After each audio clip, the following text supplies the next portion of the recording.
À 42 ans, Tina a refait sa vie avec un jeune homme de 26 ans dont elle attend un enfant. Une différence d'âge que Tina assume depuis peu. Ce soir, elle présente son nouveau compagnon à ses amis d'enfance. Allez, à notre santé. Voilà. Aux vacances. Ouais. C'est fini. Ouais. Hein, on a encore tout le mois d'août.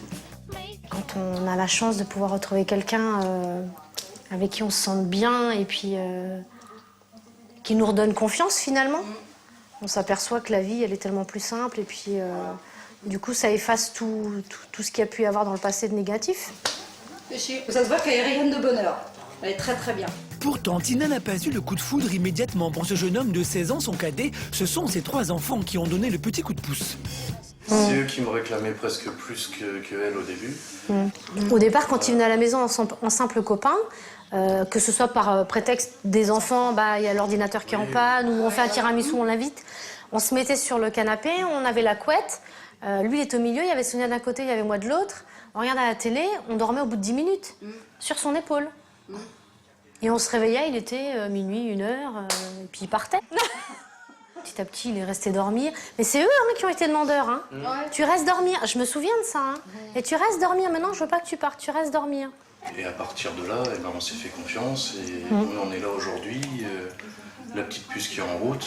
Et le mariage l'année prochaine. T'es contente d'avoir une petite sœur? Ah bah oui, enfin, parce que j'avais pas beaucoup de filles. Bon, t'as déjà un grand frère? J'avais un autre. Lui, il voulait un petit frère. C'est le seul. Maman, faut refaire un deuxième. C'est cela, oui. D'avancer, parce que sortir du travail, courir, récupérer les petits chez la nourrice, rentrer, ouvrir la boîte aux lettres, se dire qu'il y a encore des factures qu'on pourra peut-être pas payer. Les lettres d'huissier, j'ai eu aussi un parcours quand même assez compliqué. Hein. Ma vie amoureuse, c'était vraiment pas du tout prioritaire. C'est vrai que tu avais tendance à mettre ça de côté. Ouais. Non, mais c'est ça. Hein. Mais plus d'une fois au téléphone, quand j'appelais mes parents au Portugal, je leur disais, mais je tiendrai pas le coup, je vais péter un plomb. Mais là, maintenant, t'as trouvé le bonheur, c'est le principal. Bah oui. C'est une partie de oui, Kiki? Et même si Jean-Baptiste semble aujourd'hui faire partie de la famille, ce n'était pas gagné d'avance. Pendant 8 ans, Tina a porté à bout de bras toute sa famille. Elle en était même venue à dormir dans le salon pour assurer ses enfants. Pendant 8 ans, je dormais sur le canapé. Et la journée, j'avais ma petite place attitrée, c'est-à-dire que je me mettais à l'extrémité là-bas.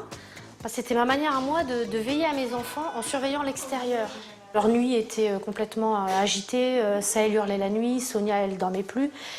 Et moi, pour les rassurer, j'avais une espèce de rituel. J'allais fermer la porte à clé, je fermais les volets. Le fait de m'installer là, ça leur permettait de se dire, si jamais il y a quelqu'un qui passe dans le jardin, maman, elle voit. Et en fait, quand Jean-Baptiste est arrivé dans notre vie, sans s'en rendre compte, il a pris cette place. Donc du coup, ce côté rassurant que j'avais moi en tant que maman, c'est lui qui l'a repris sans même s'en rendre compte. Elle aime pas. Non.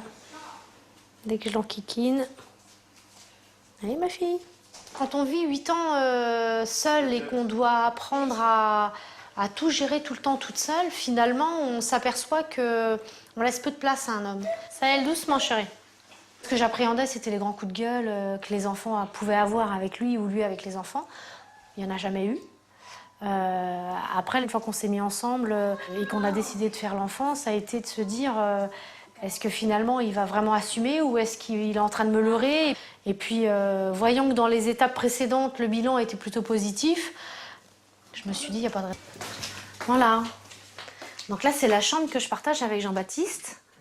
D'avoir un homme présent et d'avoir un gros nounours près de soi pour se sécuriser, c'est vrai que c'est réconfortant et c'est un soulagement parce que du coup, maintenant, je suis plus toute seule à surveiller et à guetter la sérénité de mes enfants. On est 2. Un bonheur qui va s'assombrir dans les prochains jours. La grossesse de Tina ne va pas être aussi sereine qu'elle l'espérait. Elle risque de contracter une maladie extrêmement dangereuse pour elle, comme pour le bébé. Je risque de déclencher la tuberculose après la naissance de la petite. Tina et Jean-Baptiste, que 16 ans séparent, vivent enfin leur amour au grand jour. À 42 ans, cet enfant inespéré est un cadeau que Tina offre à son compagnon. Généralement, quand tu mets la main, elle arrête de gigoter. Non, là, elle gigote. Ça doit faire 2-3 mois que je la sens un peu plus. Ça doit faire à peine un mois que j'arrive même à entendre son battement de cœur quand je me rapproche d'elle. Et oui, forcément, les premiers mouvements de sa fille, c'est ma première en plus, c'est forcément touchant. Pour ce couple, concevoir un enfant était loin d'être gagné. La première tentative s'est soldée par une fausse couche. Et vu son âge, Tina ne pouvait plus espérer tomber enceinte.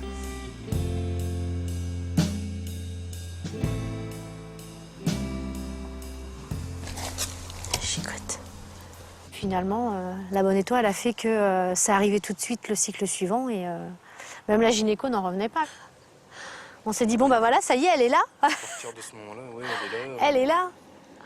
On y est, elle va être présente. Il y a un petit bout qui va arriver en plus dans la famille. Faut qu'elle s'accroche. On s'y consacre, avec encore l'appréhension et de ne pas la perdre, forcément. À 42 ans, la grossesse de Tina est risquée. Mais galvanisée par l'amour, elle a bien l'intention de profiter pleinement de cette maternité inespérée. On sait qu'il y a des risques, mais on se dit, bah finalement, moi j'ai eu l'impression d'avoir à nouveau 20 ans ou 30 ans, comme quand j'étais enceinte de mes premiers. Et pourtant, le destin en a décidé autrement. Il y a 3 mois, Samir, son fils aîné, âgé de 23 ans, a contracté la tuberculose. Comme chaque jour, Tina vient lui rendre visite. Ah non, pas des guêpes. Ça va, Sam? Ça va? Ouais. T'as vu l'infirmière? Ah ouais, c'est Elle t'a bon. fait les pansements? Ouais, c'est bon. Et alors, qu'est-ce qu'elle t'a dit? Bah, elle a dit que le trou, il commençait à se reboucher au niveau des plaies et que, ouais, bah, fallait voir tout doucement, quoi. Bon, c'est le principal. Il y a quelques mois, la tuberculose, une maladie grave et contagieuse, a failli l'emporter et même aujourd'hui, Samir n'est toujours pas tiré d'affaire. Une maladie qui déboule dans leur vie en même temps que cette nouvelle grossesse. Depuis, Tina a dû mettre son bonheur entre parenthèses et tout faire pour tenter de sauver son fils aîné. Depuis 3 mois, mère et fils se serrent les coudes. En fait, quand j'ai su que j'étais enceinte, c'était juste avant d'apprendre qu'il était malade. Donc la maladie, elle a pris le dessus sur la grossesse. Et on s'est complètement focalisé sur la maladie de Samir. Elle a toujours été là. À chaque fois qu'il y avait besoin de m'emmener ou que j'étais pas bien, ouais, elle a toujours été là. Il y a pas, à aucun moment, je dirais, elle m'a laissé tout seul ou non, elle a toujours été présente. Ce que Tina ne savait pas, c'est qu'en prenant soin de son fils, elle risquait de mettre en péril sa propre vie et celle de son bébé.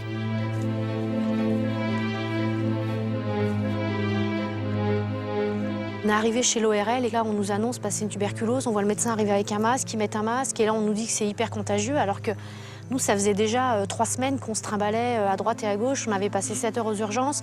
À aucun moment, même pour le risque minime, on nous a dit vous toussez, prenez un masque. Ça peut entraîner sur ma mère la maladie, après du bébé, des complications. Donc, Concrètement, même par rapport aux radios et par rapport aux tests qu'on a pu faire, le risque zéro n'existe pas. Je risque de déclencher la tuberculose après la naissance de la petite. Un risque de contagion. Sereine, finalement. Tina n'est pas au bout de ses peines. Cette grossesse tardive lui réserve encore de bien mauvaises surprises.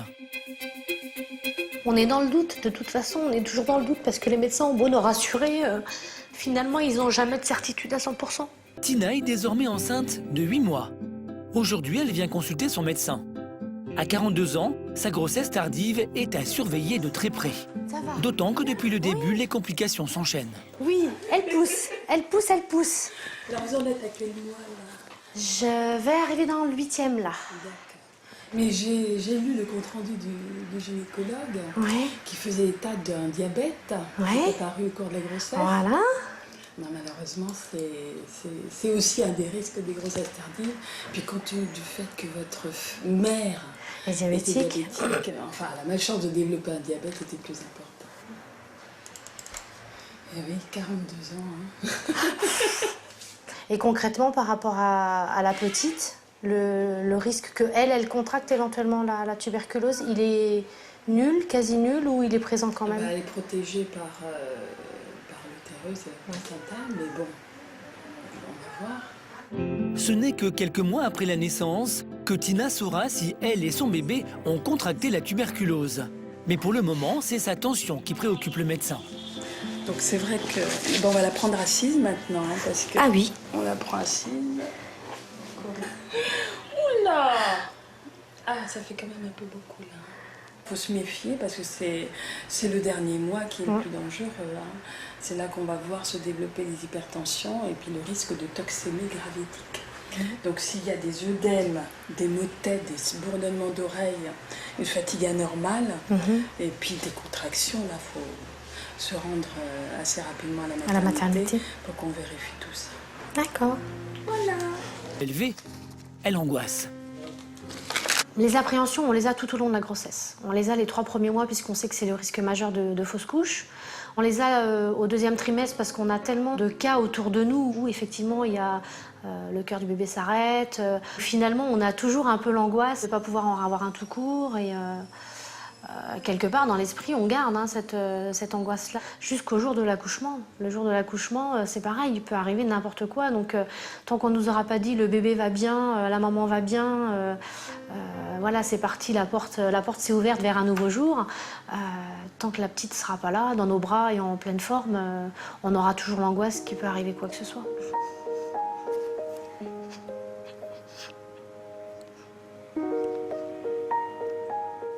On est dans le doute, de toute façon, on est toujours dans le doute parce que les médecins ont beau nous rassurer, finalement, ils n'ont jamais de certitude à 100%. Donc, on s'inquiète forcément pour la petite. On essaye de pas trop y penser, mais l'inquiétude est là, de toute façon. Tina doit tenir bon, c'est sa dernière ligne droite avant l'accouchement. Heureusement, elle peut compter sur Jean-Baptiste. C'est pour lui qu'elle a fait cet enfant. Bon ben ça y est, la chambre est quasiment toute finie. Il va y avoir plus grand chose à faire. On va pouvoir se consacrer à l'arrivée de la petite.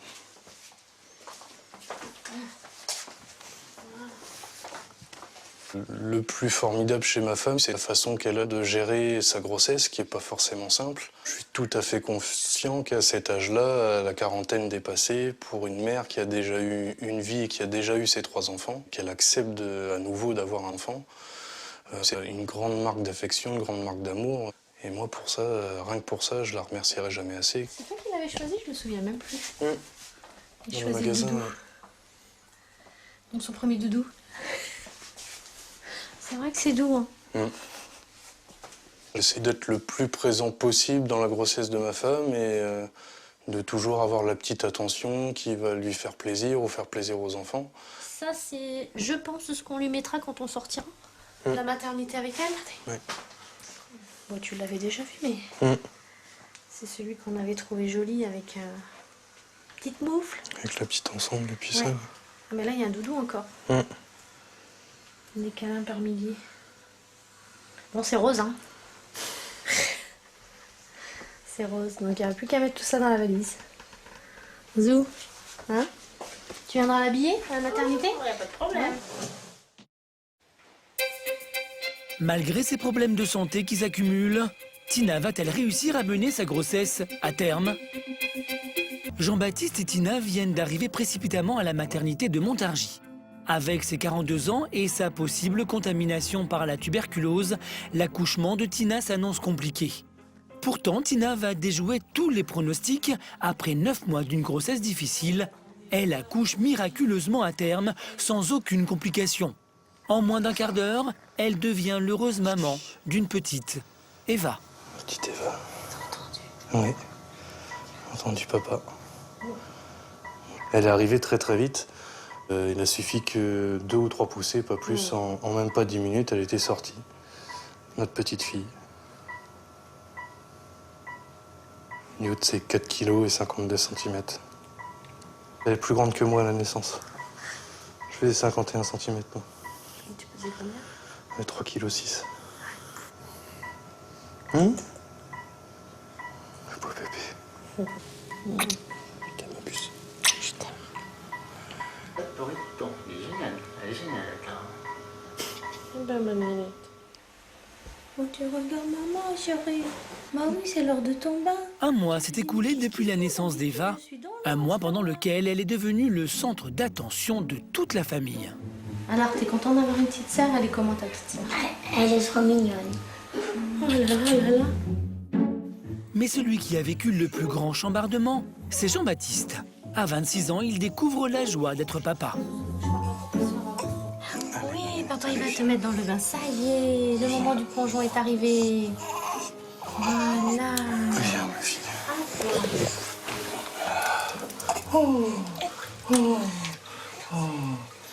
Ça va mieux. C'est lui qui lui donne le bain depuis quasiment la naissance. C'est un petit moment de complicité qu'ils partagent tous les deux. Voilà, ma fille. Et cela ne s'arrête pas au bain. Jean-Baptiste se porte toujours volontaire pour changer les couches ou bien donner le biberon en pleine nuit. Et oui, d'habitude, maman, elle te met la main du body. Pendant que papa, il met la couche. Elle nous fait à chaque fois quelque chose de nouveau tous les jours. Un petit gazouillis, un rire. Et à chaque fois, on s'émerveille à chaque fois qu'elle ouvre la bouche, de toute façon. Donc, Forcément, quand on a fait un choix de vie à 2 ans en arrière, en se disant, voilà, les bébés, c'est terminé et que maintenant, elle est là, je me dis, tout compte fait, je regrette pas d'avoir changé d'avis. C'est que du bonheur. La roue a vraiment tourné très très vite. Ces 2 années, je les ai pas vues passer. Et là, on profite vraiment. C'est un bonheur complet. hein? Ouais, c'est une On gigote. Oh oui. Ah, ouais. Aujourd'hui, toute la famille s'est mise sur son 31 pour célébrer le baptême de la petite Eva. Seule ombre au tableau, la tuberculose. Tina n'a pas encore la certitude qu'elle et sa fille n'ont pas contracté la maladie. Mais qu'importe, c'est un grand jour pour la maman. Il n'y a pas de mots pour expliquer le bonheur qu'on a quand on a réussi à avoir un petit bout à l'âge que j'ai et que tout se soit bien passé et qu'on arrive enfin au baptême. Voilà, là c'est la fin là.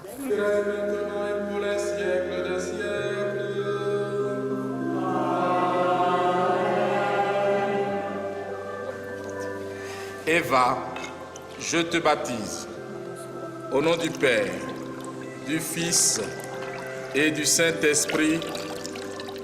Amen. Même le plus grand est là, je le vois qui arrive. Donc non, il est content, tout le monde est ravi. Et finalement, lui qui était plutôt réticent à l'arrivée de cette petite au départ, a fini par complètement l'accepter. Et puis on va dire qu'il en est même amoureux. Tina est comblée. Samir, le frère aîné qui n'acceptait pas l'arrivée de sa petite sœur, est aujourd'hui présent. Et puis là, elle te regarde. Hein. Samir, je veux manger. Saël, viens voir. Sonia. Allez, Zou. Tu te mets devant avec ton frère et ta sœur. Voilà, juste là. Voilà. Et voilà, le bonheur comblé. Tous les enfants ensemble.